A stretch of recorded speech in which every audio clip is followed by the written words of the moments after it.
오늘은 거기 계시는 하나님이라는 제목으로 우리 하나님 말씀 함께 나누고자 합니다.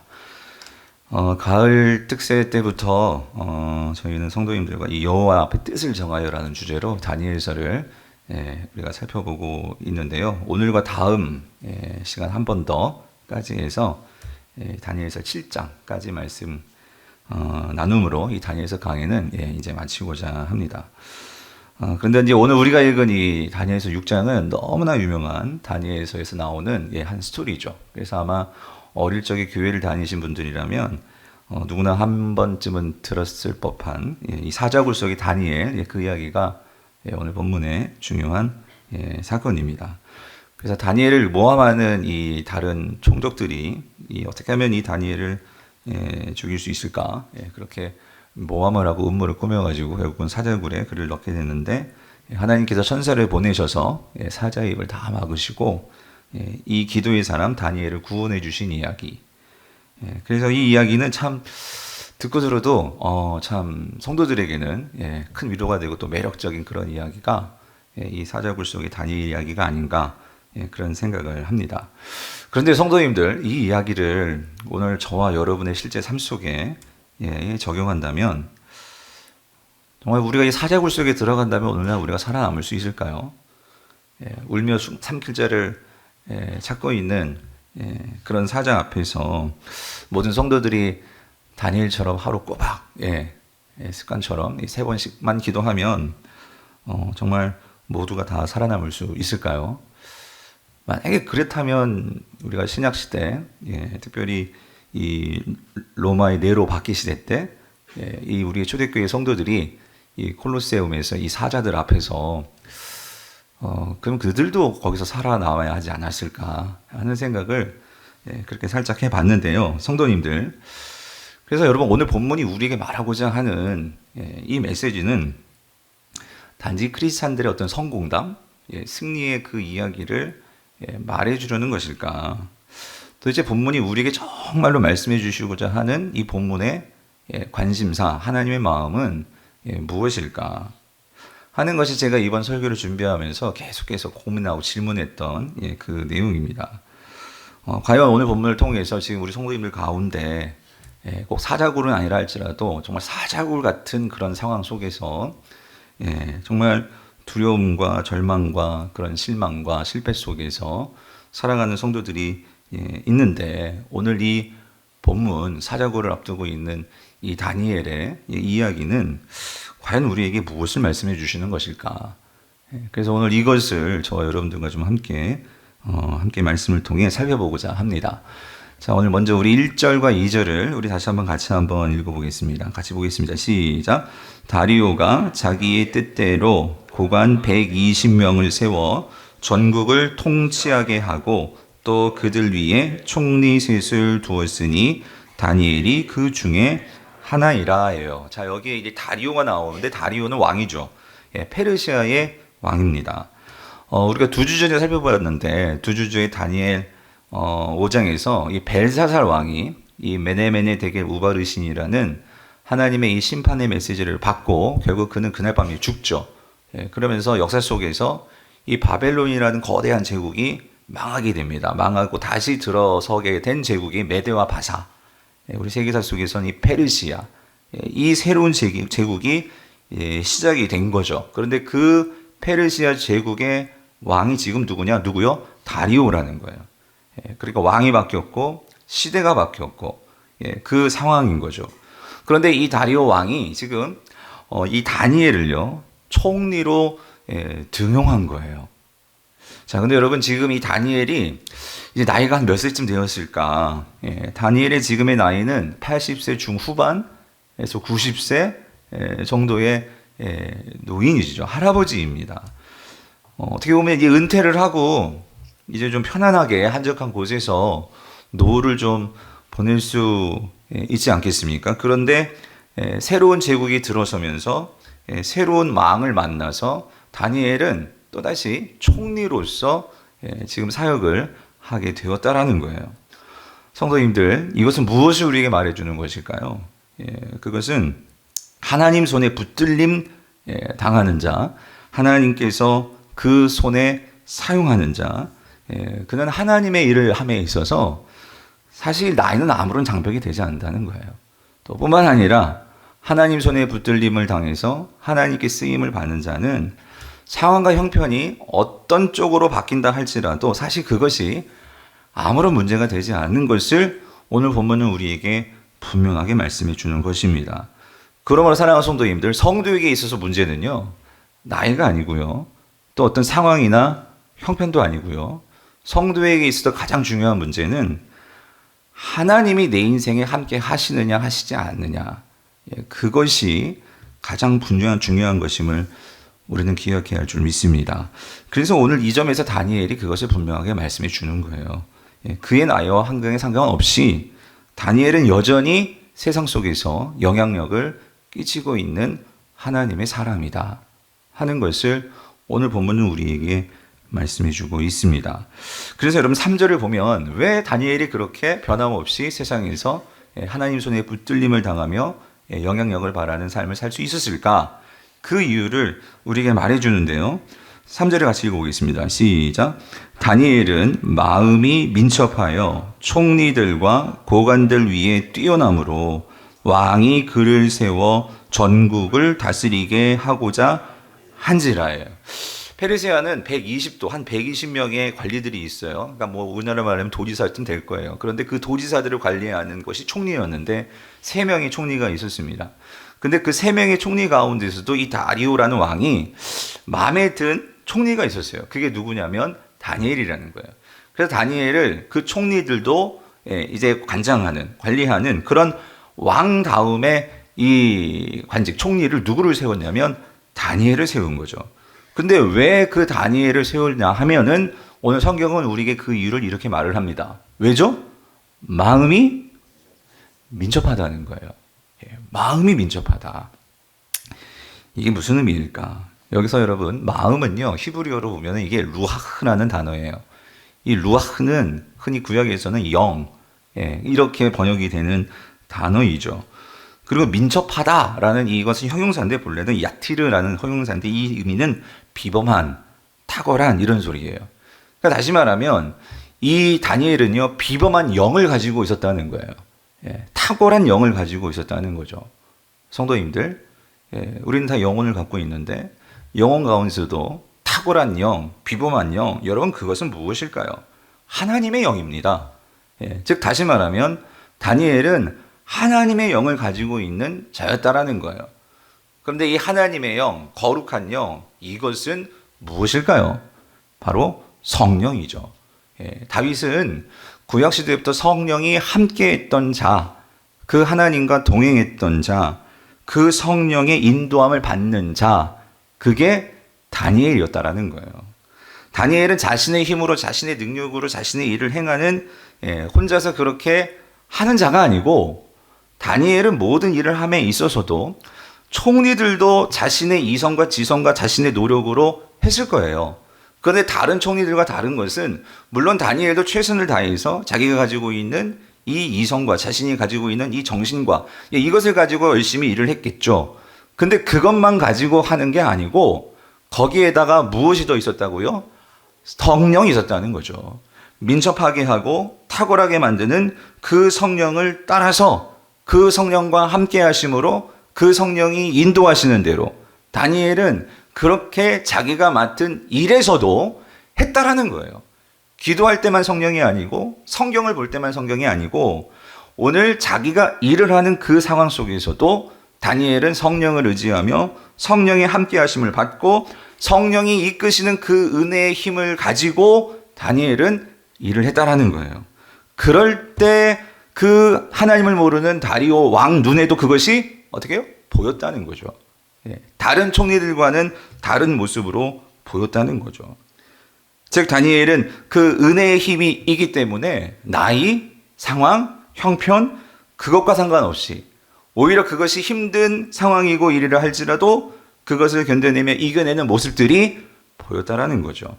그러니까 다니엘은 어때요? 수많은 왕을 겪었어요. 수많은 나라를 겪었어요.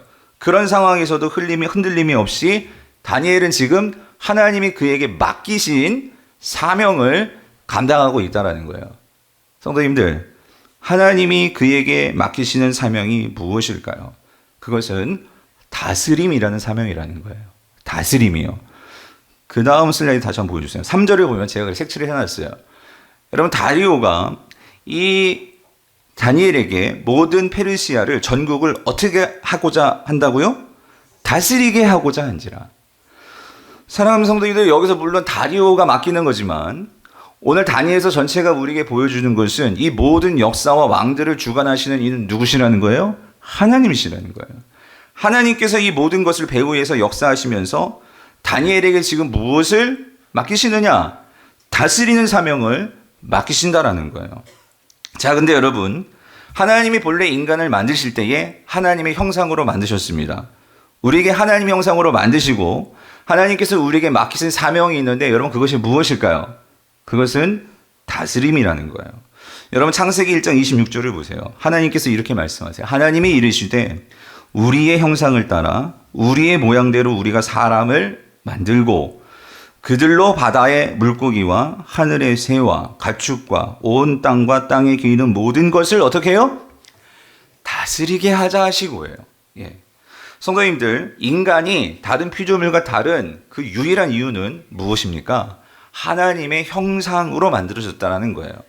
자, 하나님의 형상으로 만들어졌다는 것이 무슨 의미죠? 그것은 하나님과 닮은 점이 있다는 거죠. 하나님을 닮은 존재로 하나님께서 저와 여러분들을 창조하셨다는 거예요. 그러면 무엇이 닮은 것일까요? 많은 것을 말할 수 있겠지만 창세기는 우리에게 분명히 이 한 가지를 말씀하십니다. 그것은 하나님이 모든 것을 통치하시고 다스리는 것처럼 하나님은 인간 또한 이 땅을, 이 세상에 있는 것들을 다스릴 수 있는 존재로 창조하셨다는 거예요. 여러분, 그게 하나님의 형상의 가장 중요한 의미입니다. 이걸 조금 어려운 말로는 하나님께서 인간은요, 하나님의 신적 대리 통치자로 하나님은 인간을 그렇게 만드셨다는 거예요. 즉, 하나님은 모든 땅에 있는 것들을 다스릴 수 있는 존재로, 다스리라고 하나님은 저와 여러분들을 창조하셨다는 거예요. 그런데 여러분, 오늘 우리가 이 땅을 살면서 우리의 문제가 무엇입니까? 우리가 제대로 다스리지를 못한다는 거예요. 우리가 제대로 이 세상의 땅의 것들을 다스리지 못함으로 결국 우리가 어떻게 되죠? 이 땅의 것들의 지배를 당하면서 산다는 거예요. 대표적인 것이 돈입니다. 돈을 잘 다스리지 못하니까 인간은 결국 돈에 끌려가는 삶을 삽니다. 힘을 제대로 다스리지는 못하니까 인간은 그 힘에 결국 억압을 당하고 착취를 당하면서 그렇게 살게 된다는 것입니다. 뿐만 아니라 여러분, 이 세상의 모든 거예요. 인간은 술 하나도 제대로 다스리지 못하고 인간은 내가 보는 거, 나의 욕심, 내 탐심 이런 거 하나를 제대로 다스리지 못하니까 오늘날 많은 사람들이 그것에 지배당하고 그것에 결국은 중독당하고 그러면서 세상에서 삶을 노예처럼 그렇게 살아가더라는 것입니다. 그런데 여러분, 하나님은 그게 바라는 하나님은 인간의 모습이 아니라는 거예요. 하나님은 본래 우리를 모든 것을 다스릴 수 있는 존재로 만드셨다는 거예요. 관리하고 조종하고 경영하고. 여러분, 이게 우리의 본래 사명이라는 거예요. 그럼 어떻게 다스리죠?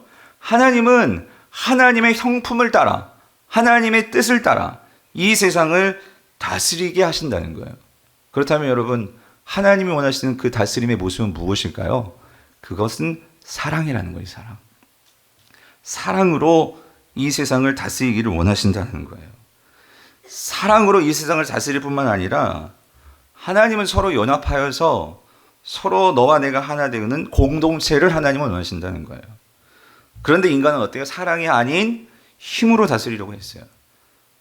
인간은 공동체가 아닌 내가 왕 되는 것을 사람들은 원했어요. 그래서 전쟁과 경쟁으로 오늘 이 세상이 이렇게 혼미해진 것이죠. 그러한 이 힘으로 세워진 나라 속에 하나님은 지금 누구를 두고 계세요? 다니엘을 두고 계신다는 거예요. 그리고 그 다니엘을 지금 총독으로 삼아서 네가 다스려 달라는 거죠. 하나님의 방법으로, 하나님의 방식으로 이 세상을 다스리라는 거예요. 그러면 하나님은 기회를 주신 거죠.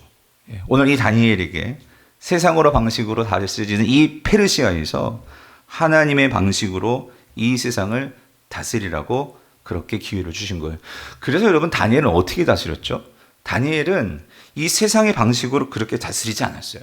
세상에서 높아지려면 뇌물로, 접대로, 편법으로 이 모든 사람들은 그렇게 하고 있는데 다니엘은 그렇게 하지 않았어요. 정직으로, 깨끗함으로 하나님의 형상을 닮은 하나님의 사람으로서 이 세상을 하나님의 영광을 보이는 방식으로 그렇게 다스렸어요. 그렇게 다스리면 여러분, 그러면 세상은 그 사람을 좋아할까요? 아니요. 설코 세상은 그 사람을 좋아하지 않습니다. 왜? 다르기 때문에. 그게 거룩이죠. 그러니까 여러분 어때요? 다른 총독들이 이 다니엘을 시기를 하는 거예요. 다르니까 왕에게 눈독이 들여져가지고 높아졌는데 다른 사람들은 그거를 가만두지는 못하는 거죠. 시기하고. 그리고 그들을 어떻게 해요? 이 다니엘을 모함하려고 하는 거죠. 그래서 오늘 문제가 생기는 거였어요. 그래서 오늘 이 다른 두 명의 총리들이 오늘 이 다니엘을 어떻게 하면 몰아낼 수 있을까? 음모를 꾸미는 거죠. 그런데 여러분 재미있는 것은요. 그렇게 음모를 꾸미는데 여러분 이들이 곤란에 빠진 거예요. 뭐냐면 그래서 여러분 이들은 모든 것이 세상의 기준이잖아요. 근데 그런 세상의 기준으로 이 다니엘을 봐도 다니엘은요 틈이 보이지가 않는 거예요. 어떤 이 다니엘에게서는요 어떤 흠집이 보이지는 않는 거예요. 그러니까 흠을 잡으려고 해도 흠이 보이지 않으니까 이 다니엘이 그들에게 어떻게 보이겠어요? 그러니까 다니엘만 보면 막 속이 타는 거죠. 저거를 몰아내야 되는데 어떤 틈이 안 보이고 여지가 안 보이니까 이걸 어떻게 하나? 그러면서 골머리를 썩고 있는데 한 가지가 보인 거죠. 자신들과는 다른 한 가지가 보인 거죠. 여러분 그게 무엇일까요?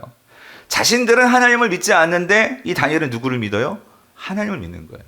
그러니까 세상은 그것을 가지고 우리를 성도를 공격을 한다는 거예요.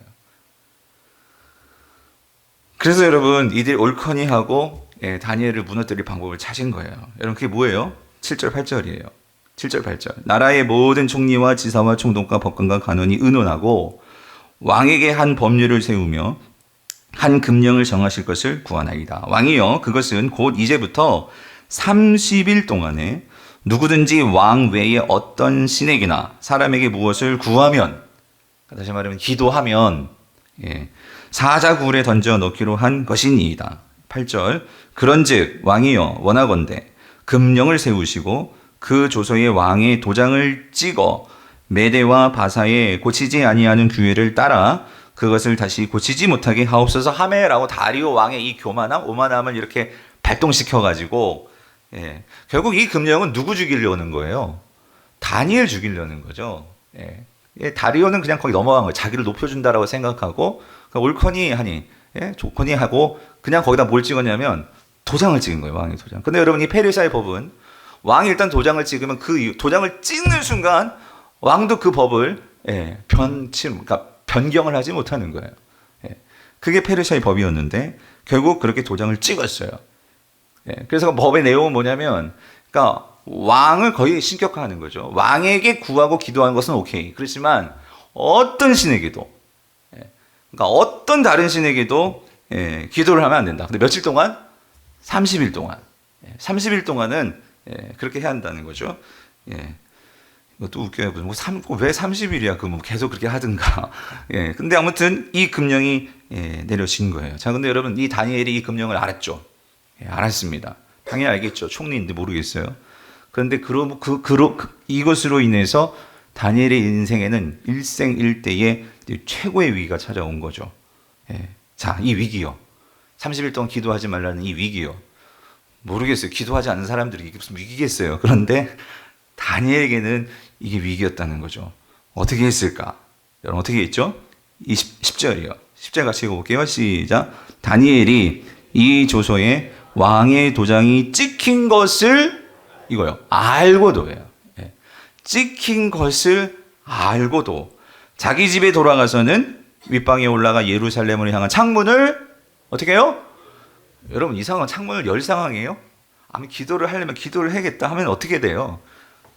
이건 다 꽁꽁 싸매고 꽁꽁 닫아야 되는 상황 아니겠어요? 근데 창문을 열고 그리고 전에 하던 대로 하루 3번씩 그것도 어떻게 해요? 무릎을 꿇으면 당연히 기도한 줄 알겠죠, 여러분. 무릎을 꿇고 그의 하나님께 그리고 뭐예요? 여러분 이 상황은 감사할 상황이에요? 아니 어떻게 이렇게 감당하지 못할 일을 주셨습니까 하고 원망하든지 뭐 그래야 할 상황 아니겠어요? 근데 뭐예요? 감사였더라요. 저는요, 이걸 10절을 맨 처음 볼 때 참 어떤 면에서 이해가 좀 안 되더라고요. 예, 몇 가지 좀 이해가 안 됐어요. 여러분 이해되세요? 여러분? 하도 많이 들었으니까 우리 그러니 하지 않았어요? 그러려니? 예. 근데 제가 이 말씀을 다시 곰곰이 생각하면서 몇 가지 이해 안 되는 점이 뭐였냐면요. 첫 번째는, 아니, 다니엘이 왜 이 상황에서 굳이 목숨을 걸고 이 일을 했을까? 오히려, 여러분 아까 다스리라고 하나님께서 기회를 주셨잖아요. 그러면 총리란 말이에요. 가장 높은 총리란, 이거 얼마나 좋은 기회고 얼마나 좋은 자리예요. 30일만 우리가 딱 눈 감고, 그러니까 기도를 하지 말라는 게 아니에요. 여러분, 우리가 걸어가도 기도하고, 뭐, 우리가 눈 뜨고도 다 기도할 수 있잖아요? 아니, 그러면 30일만은 하나님, 익스큐즈 해주세요. 그러고, 아니, 내가 기도 안 하는 게 아니라, 기도한단 말이에요. 근데 방식을 좀 달리하면 되잖아. 눈 뜨고 기도하든지, 조용히 서서 기도하든지, 마음으로 기도해도 하나님은 어떻게 기도하든지 우리 기도를 다 들으시는 분이신 줄 믿으시죠? 아니, 그런 하나님 맞아요. 그런데 왜 다니엘은 굳이, 아니, 그 총리 자리란 말이에요. 총리 자리. 얼마나 영향력을 발휘할 수 있는 총리 자리입니까? 이거 아무나 올라갈 수 있는 거예요? 아니잖아요. 그런데 이거를 그 상황에서 굳이 티를 내면서요. 나 기도한다. 예. 그 창문을 열고 막 소리를 치면서 꼭 그렇게 기도해야 될 상황인가? 이런 생각이 들더라는 거. 저만 그런가요, 여러분? 예? 제가 믿음이 없어가지고. 예. 근데 두 번째는 또 이거예요. 여러분, 여기 보니까요, 어디를 향해서 기도했대요? 예루살렘을 향해서. 근데 여러분, 사실 이게 이제 열왕기상 이제 8장에 나오는 솔로몬의 기도를 배경으로 한 그런 모습들이에요. 이 페르시아뿐만 아니라 바벨론의 포로로 끌려온 이 유대인들이, 그러니까 그 솔로몬의 기도 가운데 성전을 짓고 우리가 그 예루살렘 성전을 향해서 기도하면 우리를 긍휼히 여겨주시고, 그런 기도 내용이 나와요. 그래서 유대인들은 아마 뭐 이게 율법에 있는 건 아니에요. 그 기도를, 솔로몬의 기도를 아마 기억을 했는지 그 전통이, 그들은 항상 예루살렘을 향해서 성전을 바라보면서 기도했던 전통이 있단 말이에요. 근데 여러분, 지금 이 페르시아, 이 지금 다니엘의 상황에서는 이미 성전이 무너진 지가 오래됐어요. 예. 성전이 돌아나 남지 않고 다 무너졌다고요. 없어요. 그런데 오히려 그 무너진 성전을 보면서 기도를 한다? 아니, 성전이 다 없어졌는데, 하나님의 징계를 받고 심판을 받아서 그렇게 끝나버렸는데 왜 또 여기서 이렇게 성전을 향해서 그렇게 기도하시는 것일까? 그리고 결정적으로 마지막으로 정말 이해가 안 됐던 것은 10절이에요. 마지막 부분에 하나님께 뭐 하였더라? 여러분, 인간적으로 이 상황에서 우리가 정말, 우리는 그런 말씀들을 많이 들었죠. 감사할 수 없는 상황에서 우리가 감사해야 된다. 근데 이게 막 그렇게 막 어거지로 하는 감사? 저는 이게 여기서 다니엘이 그렇게 그렇게 감사한 걸까? 전 그렇게 생각되지는 않더라고요. 근데 뭘 놓고 감사한 걸까? 궁금한 거예요. 여러분, 진짜 뭘 놓고 감사를 한 걸까요? 앞으로 되어질 일을 미리 끌어당겨서 감사한 걸까요? 뭘 놓고 감사를 한 것일까요? 예. 그리고 결국 이 모든 것을 다 아우러서요. 예. 다니엘이 이 상황에서 이 무시무시한 지금 사자굴을 앞두고, 이 상황에서 기도할 수 있게 만들어준 그 힘은 도대체 무엇일까?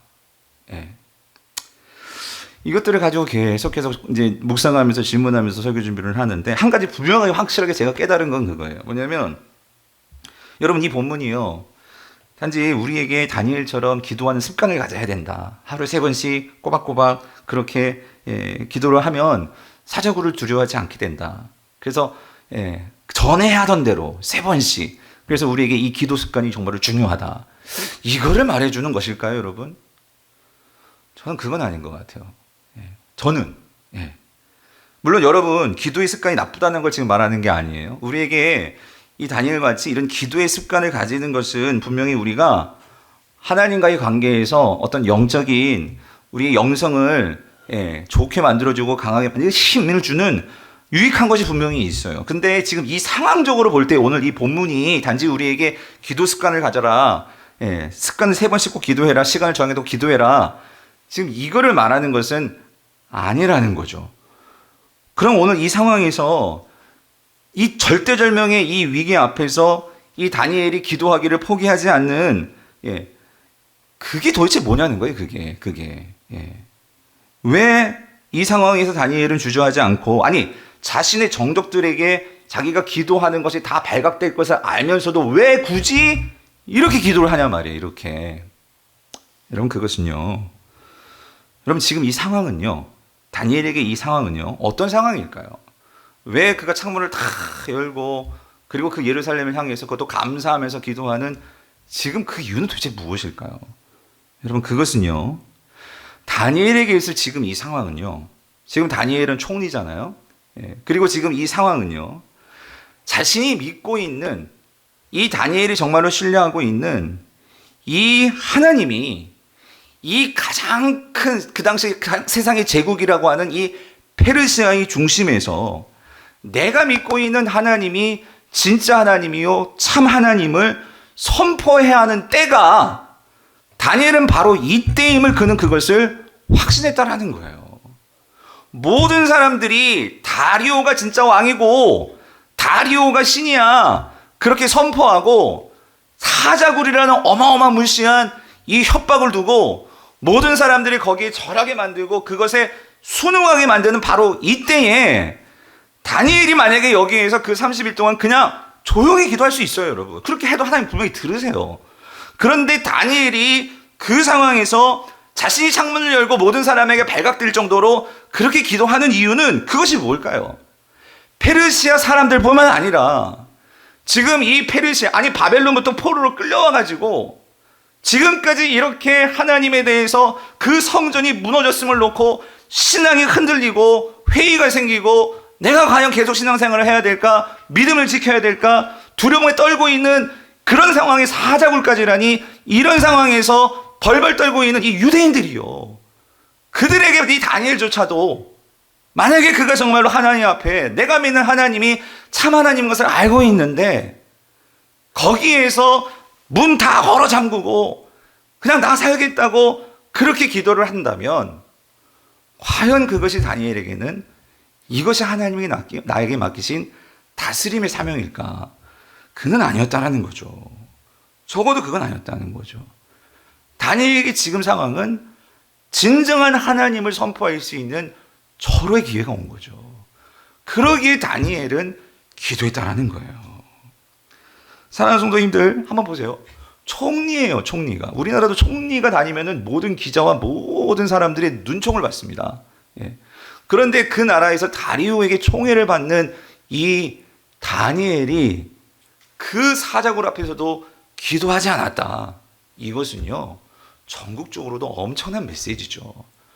특별히 이 유대인들에게는 이게 어떤 의미가 있어요. 이거는 진정한 하나님이 드러날 수 있는 바로 그 상황이죠. 남들이 보기에는 위기의 상황이고 전혀 소망이 없는 상황이었어요. 그러나 여러분, 다니엘에겐 달랐다는 거예요. 이 상황은 하나님께서 내게 특별히 주신 그 상황인 것을 믿음의 눈으로 신앙으로 본 거예요.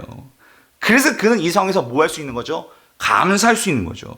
자신을 통해서 하나님의 그 영광이 드러날 수 있는 그 상황이 또 다시 주어졌음을, 다니엘이 맨 처음에 17살의 포로를 끌려왔을 때 느부갓네살 앞에서 그때는 그냥 순수한 청소년의 마음이었어요. 내가 그러다 하나님을 믿는데 그 왕이 주는 이 음식 덥석덥석 받아 먹을 수 있을까? 그런 상황에서도 그런 순수한 마음을 가지고 왕의 진미와 포도들을 거부했을 때도 하나님은 그와 함께 하셨죠. 그리고 다니엘의 세 친구들이요, 그러한 젊은 이 청년의 때에 열정을 가지고 그 느부갓네살 신상 앞에 내가 하나님이 우리를 풀무불 속에 우리를 죽인다 할지라도 우리는 우리에게 주신 그 하나님의 그 사랑, 그 왕의 신미를 먹지 않았을 때 오히려 우리에게 지혜를 주시고 우리를 사랑하셨던 그 하나님의 사랑, 우리는 결코 배반할 수 없어요. 그렇게 그들이 믿음을 지켰을 때 하나님은 그 풀무불 속에서도 거기에도 함께 하셨던 하나님을 이 친구들과 다니엘은 그것을 경험했기에 그의 인생 순간순간 고비마다 거기에 계셔서 그들과 함께 하셨고 다니엘과 함께 하셨던 그 하나님을 내가 아는데, 이 상황에서 다니엘이 감사할 수 있는 것은 하나님이 나에게 또다시 새로운 왕이 드러났어요. 세워졌어요. 새로운 나라가 세워졌어요. 그런데 이 상황에서 하나님이 또다시 나를 통해서 역사하시는구나.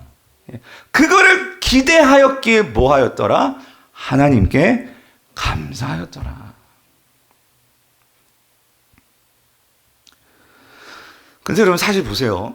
다니엘의 인생을 놓고 보면은요, 우리가 다른 선지자들과 좀 비교해 볼 때, 근데 또 특별히 이렇게 그 이방 나라에 가서 이렇게 하나님 말씀을 전하거나 어떤 하나님 사역을 했던 선지자들과 비교해 볼 때, 사실 다니엘은요, 어떤 의미에서는 열매가 없는, 물론 선지서에 있으니까 평신도지만 선지자라고 합시다. 선지자예요. 열매 없는 선지자.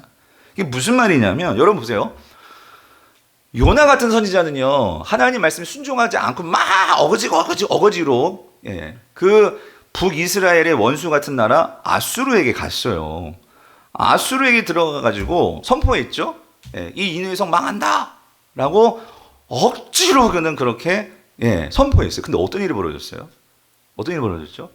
아수르의 왕을 비롯해서 모든 백성들과 심지어 가축들까지도 베옷을 입고 하나님 앞에 뭐를 했어요? 회개를 하는 거예요. 회개를 하고 그 나라의 영적인 어떤 그런 대각성이 일어났어요. 근데 여러분, 그렇게 어거지로 순종하지 않는 요나를 통해서도 이런 일이 일어났는데, 다니엘은 순종의 사람이죠. 다니엘은 바벨론의 시대에도 페르시아 시대에도 지금 이렇게 살고 있어요. 그리고 다니엘은요, 그 시대마다 하나님의 이 선하심과 하나님의 영광을 그의 삶으로 증거를 했어요. 그런데 여러분, 그렇게 되었을 때 바벨론이 하나님께로 돌아왔나요? 그렇게 했을 때 여러분, 다니엘서 아니 어떤 기록에도 여러분, 이 유대인들이 그런 다니엘 때문에 정신을 차리고 포로민들이 그 포로지에서 우리 같이 막 이렇게 플랜카드 걸고 가을 부흥회 이렇게 걸고 하나님께 나와서 막 영적 대각성, 영적 대부흥이 막 일어나가지고 그 땅에서 우리가 그 하나님께서 우리를 다시 돌이키실 거야. 하나님께서 우리를 다시 회복시키실 거야. 뭐 이런 역사가 기록이 있나요? 없어요. 아무것도 없어요. 단지 몇몇이요. 느부갓네살 왕 같이 몇몇의 왕. 그 왕들이 하나님 믿다가 안 믿다가 또 믿다가 했지만 또 다음 후계자가 오면 또 그 신앙이 끊기는 이런 시대를 살고 있었어요. 단지 자기 혼자서 어쩌면 외롭게 정치적인 영향은 있을지 모르지만 여전히 포로의 신세를 벗어나지 못하고, 그때 이스라엘 백성들은 뭐 하고 있는지 모르겠어요. 물론 하나님 앞에서 회개 운동도 없고 이런 일도 없는 이런 상황이에요. 모든 것이 예루살렘 성전은 다 무너지고 모든 소망이 다 허물어져서 어쩌면 이 다니엘조차 이 신앙을 지키는 것이 너무나 버거울 수 있는 그런 상황이에요. 아마 저는 다니엘에게 가장 힘든 것은 이것이 아닐까, 그런 생각이 들어요. 혼자 이 모든 것을 짊어지고 이 신앙을 지키고 나아가야 하는 이 상황이에요. 그런데 오늘 이런 상황 속에서 하나님께서 다니엘의 영적인 그러한 자기 신앙의 눈으로 놓고 볼 때 하나님은 지금 이 상황은요, 자신을 통해서 하나님이 일하신다는 것을 직감했다는 거예요. 자신이 지금 이 상황을 통해서 이 이스라엘 백성들에게 그들에게 정신을 각성시킬 수 있는 이 분명한 기회가 나타나는 거예요. 사자굴의 시련이 찾아왔지만 오히려 그 사자굴이 자신의 이러한 총리자, 여러분 이거 얼마나 매력적인 거예요, 여러분. 아니 우리가 옛날 이렇게 성경 이야기를 생각하지 말고 지금 다 각자 도생이에요. 지금 페르시아에서 지금 유대인들도 자기 살궁리만 있는 이런 시대예요. 그런 시대에서 총리, 그것도 그 2인자 총리가 된 거예요. 얼마나 이게 내가 그냥 남은 나이는 또 90세, 얼마나 힘든 나이, 이제 그냥 이렇게 그냥 이렇게 살다가 예루살렘에 돌아가는 것은 너무나 먼 이야기인 것 같아. 그냥 여기에서 하나님 내게 주신 그냥 하루하루 그냥 그렇게 살다가 그렇게 하나님 나라로 그냥 가자, 이럴 수도 있는 거잖아요. 그런데 이 상황을 통해서 다니엘은 뭘 직감을 하죠? 이런 시련을 통해서 하나님의 나를 붙드시고 이러한 총리 자리에 연연하는 자가 되지 않도록 하나님께서 나를 붙드시고 여전히 나를 통해서 나를 쓰시고자 하는 하나님의 그 마음이요, 하나님의 그 사랑이요, 하나님이 나를 여전히 인도하고 계시고 하나님이 여전히 나를 사랑하시고 이 시련을 통해서도 하나님은 나를 떠나지 아니하시고 항상 그곳에 계시면서 나를 통해서 나와 함께 일하시고자 하는 이 하나님의 사랑이 느껴지니까 여러분 이게 어떻게 가만히 있을 수 있겠어요? 창문을 열고 사람들 앞에서 크게 소리 질러서 여호와 하나님만이 오직 유일한 하나님이시요 상천하지 능력의 하나님이시요 그분만이 영광을 받으실 하나님이시요 그분은 여호와 하나님이시라. 이거를 선포하고 있는 거죠. 사랑하는 성도님들, 혹시 지금 여러분 가운데 이루 말할 수 없는 여러분 답답한 상황, 절망의 상황, 죽음의 상황 가운데 계신 분들 저 알아요. 예. 여러분 그 상황에서 사단은 우리에게 반드시 유혹합니다. 다리오의 힘으로 우리를 살짝 긁어가지고 이렇게만 해봐 한번 이렇게 유혹할 수 있고, 아니면 사자굴이라는 엄청난 두려움 앞에 놓고 이렇게 하면 망하는 거 아니야? 이렇게 해가지고 살 수 있을까? 예. 이런 공포를 우리에게 조장한다고. 여러분 그거 꼭 기억하세요. 여러분 그건 거짓입니다. 여러분 그건 거짓이에요. 여러분 우리가 이 신앙생활에서 분명히 기억해야 되는 것은 성경의 그 로마의 박해 속에서도 그런 죽음의 공포 속에서도 사자굴 앞에서도 진정한 신앙의 성도들이 고백했던 것은요, 우리가 믿고 따르는 하나님은 세상보다 더 크신 분이라는 거예요. 예.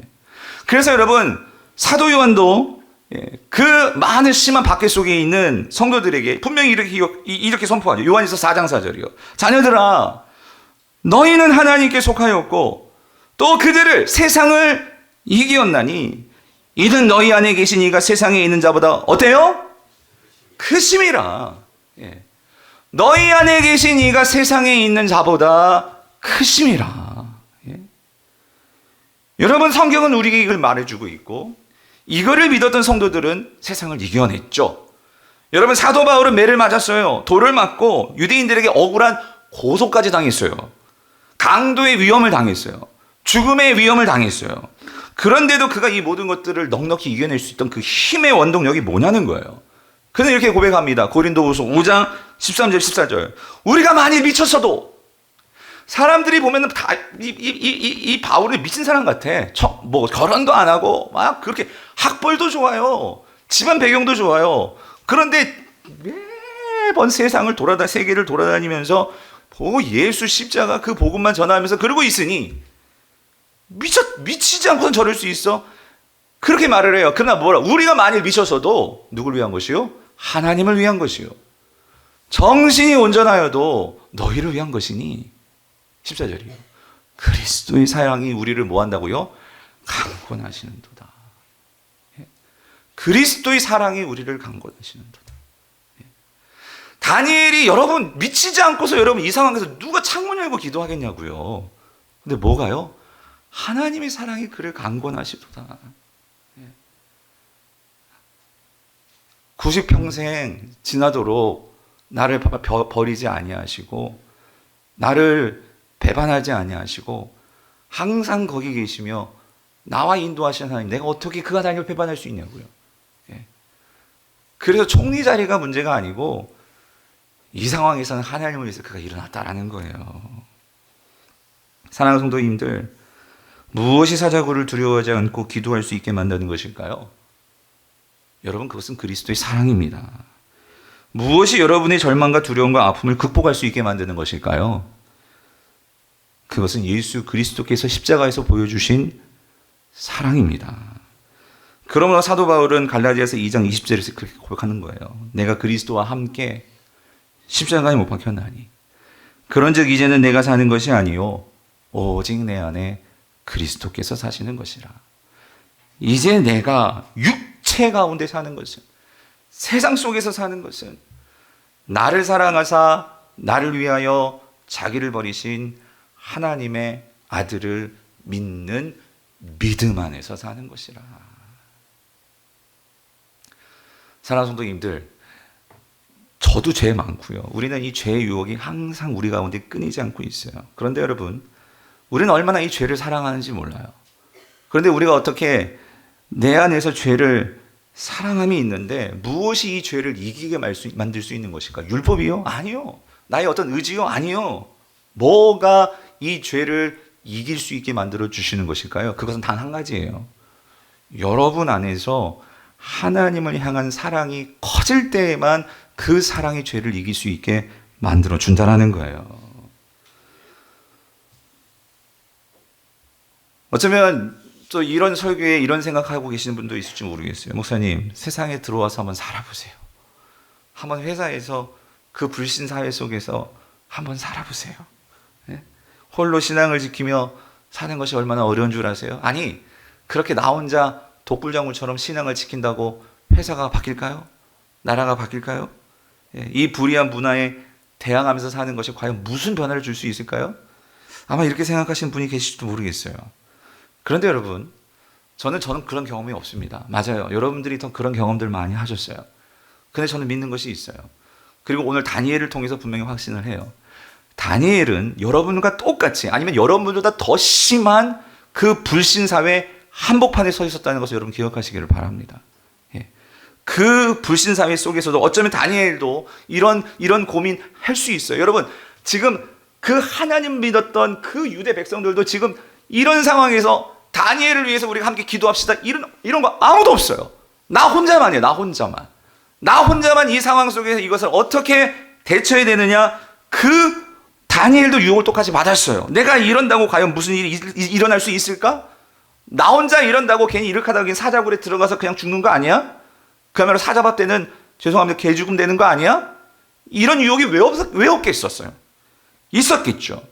그러나 오늘 본문을 통해서 저와 여러분들에게 다니엘을 통해서 오고 가는 모든 신앙의 세대들에게 이 불신사에서 살아가는 저와 여러분들에게 오늘 다니엘을 통해서 우리에게 말해주시는 것은 무엇이냐면 하나님은 어느 곳에 있든지 그곳에 계신다는 거예요.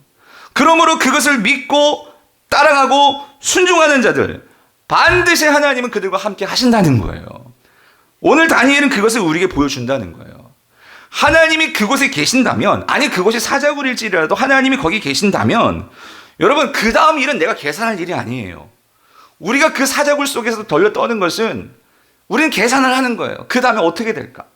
그 다음에 죽을까? 망하는 거 아니야? 우리는 그렇게 계산하면 여러분 사자굴이 우리의 모든 삶을 완전히 다 앗아갑니다. 여러분, 우리가 고민할 것은 그것은 아니고요. 내가 그곳에 계시는 하나님에 대한 이 신뢰가 있느냐 없느냐. 여러분, 우리의 문제는 그거예요. 내가 거기에 하나님이 계심을 정말로 믿고 신뢰하는 성도라면 하나님이 그 모든 것을 책임지실 것은 그 하나님께 맡기는 것이고 우리는 그 신뢰가 있느냐 없느냐. 우리에게 중요한 것은 바로 이거라는 거예요. 여러분, 우리는 사자를 이길 수가 없어요. 그리고 사자를 이기는 것은 내 문제가 아니에요. 그것은 하나님이 하실 일이죠. 그럼 우리가 할 일은 뭐예요? 하나님을 향한 신뢰를 버리지 않는 거예요. 이거는 우리가 할 수 있는 거예요.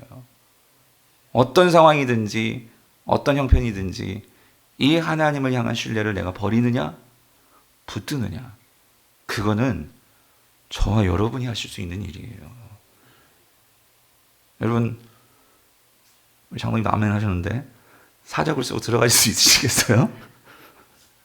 사랑하는 성도님들 들어가실 수 있으시겠습니까? 그래서 이거는요, 하나님이 거기 계시면 우리가 분명히 믿을 수 있어야 한다는 거죠. 지금 당하고 있는 이 환난과 고통, 억울함, 아픔 가운데 나를 사랑하시는 하나님이 내가 정말로 믿어진다면 여러분, 사랑은 우리에게 힘을 줍니다. 예. 그리고 그 사랑을 통해서 우리가 믿음의 기도로 나간다면 여러분, 하나님은 결코 우리를 외면하시는 분이 아니십니다. 설사 즉각적으로 다니엘처럼 즉각적으로 그 답이 오지 않을 수도 있겠지만 우리가 오늘 이 말씀을 통해서 이 말씀이 우리에게 주시는 바는 때로는 우리에게 어떤 성도들에게는 엄청난 인내를 요할 때도 있어요. 그리고 그것이 우리에게 큰 어려움일 수도 있어요. 그러나 오늘 본문이 우리에게 분명히 말씀하시는 것은 하나님은 반드시 여러분의 그 신실함을 통해서 일하기를 원하신다는 거예요. 그 신실함을 가지고 반응하실 때 오늘의 그 눈물이 그 내일의 보상으로 반드시 나타남을 믿을 때 우리는요, 이 세상을 살아갈 수 있는 힘을 가지게 된다는 거예요, 여러분. 이거를 믿으시기를 바랍니다. 하나님을 향한 소망은 결코 헛되지 않습니다. 그러므로 우리는 하나님을 신뢰하며 살아가야 합니다. 이 삶을 사시는 저와 여러분 되시길 주님의 이름으로 간절히 축원드립니다.